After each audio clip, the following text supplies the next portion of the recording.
And today we have one of the most uniquely personal source materials we have ever tackled. We are not analyzing some geopolitical treatise or, a complex scientific study. Instead, our entire analysis centers on a song. That's right. It's pretty incredible. We are diving into the psychological landscape of a subject from the reality show Catfish, specifically the episode with Spencer and Katy. The core source material is the actual lyrics of a song that Spencer wrote. And it serves as this detailed, almost forensic internal monologue about his 6-year online relationship. A 6-year relationship based entirely on internet chat. It's just Absolutely. wild. So our mission today is to treat these lyrics as a kind of narrative map. It's Spencer's preemptive defense, it's his declaration of love, and his very specific blueprint for the future. We're going to unpack the intense conviction, the bizarre material demands, and, the psychological mechanisms he used to sustain a fantasy of this magnitude. And you can see that tension right from the start. He establishes it. Spencer and his online partner, Katy, have been communicating for 6 years. And this song, it's not just a profession of love. It's this meticulously constructed argument against anyone who would dare question his reality. It details the past, it rationalizes the present, and it dictates the future. All before the hosts of the show even arrive. Okay, let's just jump right into that. Let's unpack this 6-year foundation of belief, because the duration alone is just stunning. What does Spencer tell us in the song about how he's managed to maintain this fantasy for so long without any physical presence? Well, that endurance is the absolute key, right? 6 years of dedicated online chatter that demands incredible self-justification. And he addresses it immediately in the lyrics by framing himself as this patient, dedicated partner. He says he's willing to sit back at home and sip beers while he is always planning our wedding.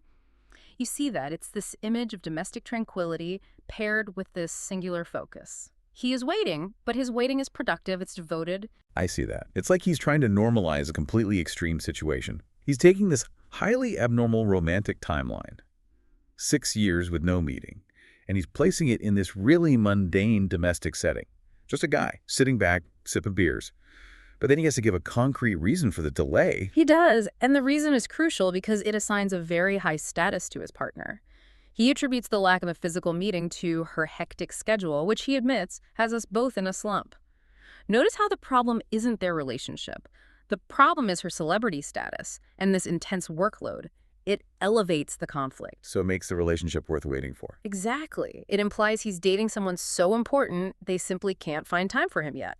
That makes perfect sense. If you're going to build a fantasy, the obstacles have to be equally grandiose.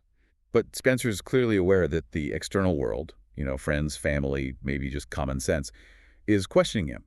How does he handle that immediate self-doubt in his own lyrics? This is where the defiance really kicks in. He anticipates the word chump being used against him, but he answers with this absolute conviction. He will rise above this. It's a complete dismissal of external judgment. He positions himself as a hero, enduring doubt, not a fool being strung along. And he just dismisses the naysayers entirely. He knows he's going to be called crazy, but he states he is right and doesn't believe the hype. That certainty is just ironclad, but he gives us this incredible pop culture analogy to define his specific brand of unwavering devotion. Yes, the Forrest Gump reference. He says he knows what love is, so does Forrest Gump. So if we connect this to the bigger picture, Spencer is comparing his dedication to one of the most famous fictional examples of pure, simple, unwavering love. It's simple purity against the complexity and doubt of the outside world. He's essentially saying, you think I'm crazy, I think I'm noble. But then, immediately after establishing this high ground of noble, Gump-like devotion, he hits us with a line that just rips the entire narrative back down to earth.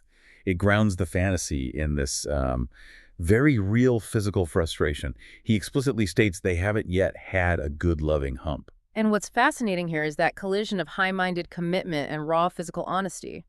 You called it raw, and I agree, but I also think it's tactical. By mentioning the unmet physical expectation, he's proving to himself and to the listener that this is a real relationship with real needs, not just a pen-pal friendship. He's defining the missing piece not as an emotional void, but a physical one, something that can be fixed when they finally meet. The pendulum swing is just wild, from simple, pure devotion to this crude frustration, all within a couple of lines. It prevents the fantasy from becoming too ethereal. It keeps the stakes real. So once he's justified the time delay and his own enduring purity, Spencer has to tackle the other massive piece of this fantasy, who this Katy actually is. Precisely. This is the transition where the relationship shifts from a private online matter to a public celebrity spectacle. He confirms the identity without any hesitation. He directly asserts that his bride is none other than the pop star Katy Perry. The specificity is incredible. He even uses a very physical descriptor, a pop star with a perfect rump. Right. He's not leaving any room for ambiguity, which, when we think about the context of Catfish, is essential for the fantasy to hold up. Marrying pop stars, as he notes, can be a crazy thing, but he just embraces that chaos. But here's the major hurdle: maintaining a personal fantasy when the real world keeps broadcasting conflicting information. And he tackles this head on in the lyrics. He acknowledges the cognitive dissonance. He mentions that the TV says that you've been dating some big actor. And his initial reaction wasn't just confusion, it was visceral rage. I was hating and shouting, "What a bastard." That emotional outburst is such a flashpoint of vulnerability. The foundation of his 6-year conviction was momentarily threatened by legitimate public facts. The internal structure almost collapsed because the celebrity he claimed to be his was dating someone else. So how does he resolve that massive conflict?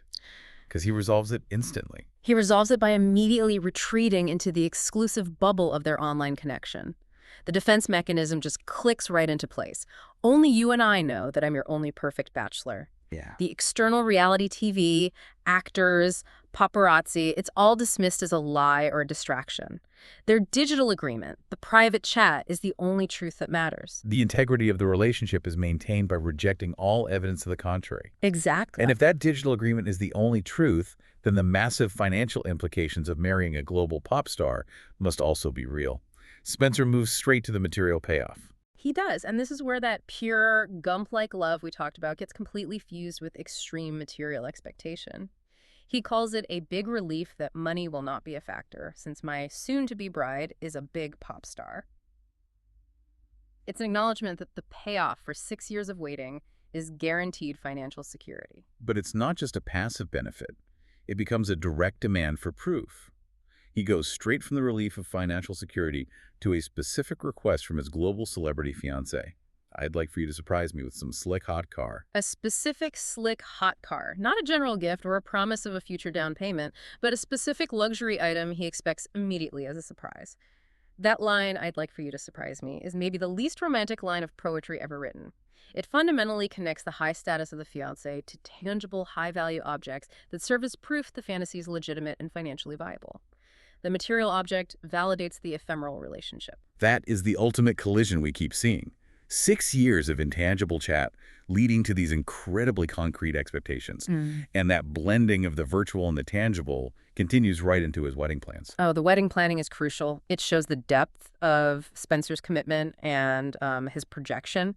He mentions constantly planning, and he has already purchased the primary symbol of his intent, the engagement ring. And it's specifically for a girl who loves to go on stage and sing.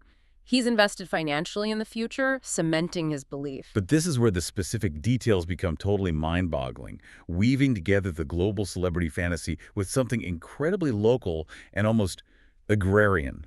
We have to talk about the tractor. The big, tough tractor. Spencer sings that he finally got around to buying a big, tough tractor. This is such a bizarre detail to insert into a narrative involving a pop star famous for global stadium tours and high fashion.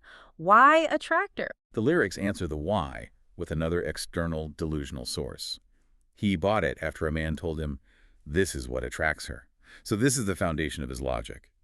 He acquired the object he believes will draw the pop star to him, based on completely faulty advice. It proves his effort, but it also just reveals the gap between his understanding of celebrity status and reality. A tractor is a symbol of status and wealth in one environment, a rural community, but completely meaningless in the context of Hollywood and world tours. It creates this stark, almost humorous contrast. His idea of attracting a multimillionaire celebrity is buying a piece of heavy farm equipment. It's the ultimate localized status symbol being presented to a global icon. He believes the tractor is proof of his worth, proof of his stability, and proof of his ability to provide, but on his own terms. And the vision for the wedding is entirely built around this piece of farm equipment. The line is staggering. I say we wed on it while we run over those slackers. That is the single most synthesized statement of Spencer's psychological state in the entire song. The tractor isn't just a physical object or a status symbol, it instantly becomes a symbolic weapon. It represents the ultimate manifestation of his success, achieved by physically and figuratively crushing the people, the slackers, who dared to question him. Who are these slackers? The slackers represent all that external, societal pressure, friends, family, people who told him he was crazy for 6 years. They are the hostile world. By planning to run them over while marrying Katy Perry on the tractor, he is establishing himself as an amazing king whose truth is superior to anyone else's opinion.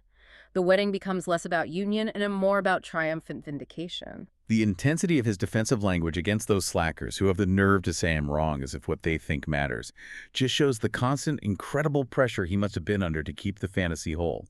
He is aggressively pushing back against reality itself. Absolutely. The song is a monologue of absolute self-validation against a perceived hostile world.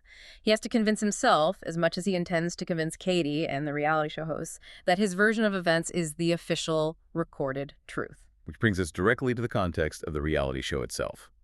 The song is literally a timeline that leads directly to the confrontation. Yes. The song functions as the immediate soundtrack to the moment of truth. He mentions specifically that the guys from that show, Catfish, are waiting for me at a bar. This grounds the entire fantasy firmly in the show's actual production timeline just before the moment of reckoning. And he's already planned the immediate future after the inevitable reveal. His expectation is that once they are done tracking you down, they will move away real far. That line suggests he expects the hosts of the show to validate his truth. The journey with Catfish is simply the mechanism for delivering his real fiancée to him. It's not an investigation into a lie, it's the final stage of planning the elopement.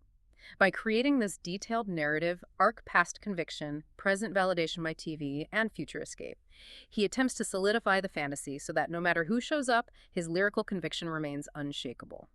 The song is his final, desperate assertion that his story is the official version.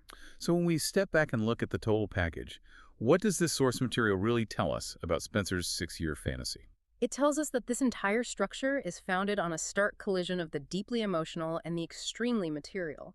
The emotional core is that 6-year dedication, the self-assessment as Forrest Gump, and the raw frustration over the hump. This is paired, however, with the most specific high-stakes material expectations. Guaranteed wealth, a slick, hot car, and a wedding venue that doubles as a weapon against critics. The big, tough tractor. It's fascinating how he needed both elements to sustain the lie. Pure love wasn't enough. The high status of the partner required a high material payoff.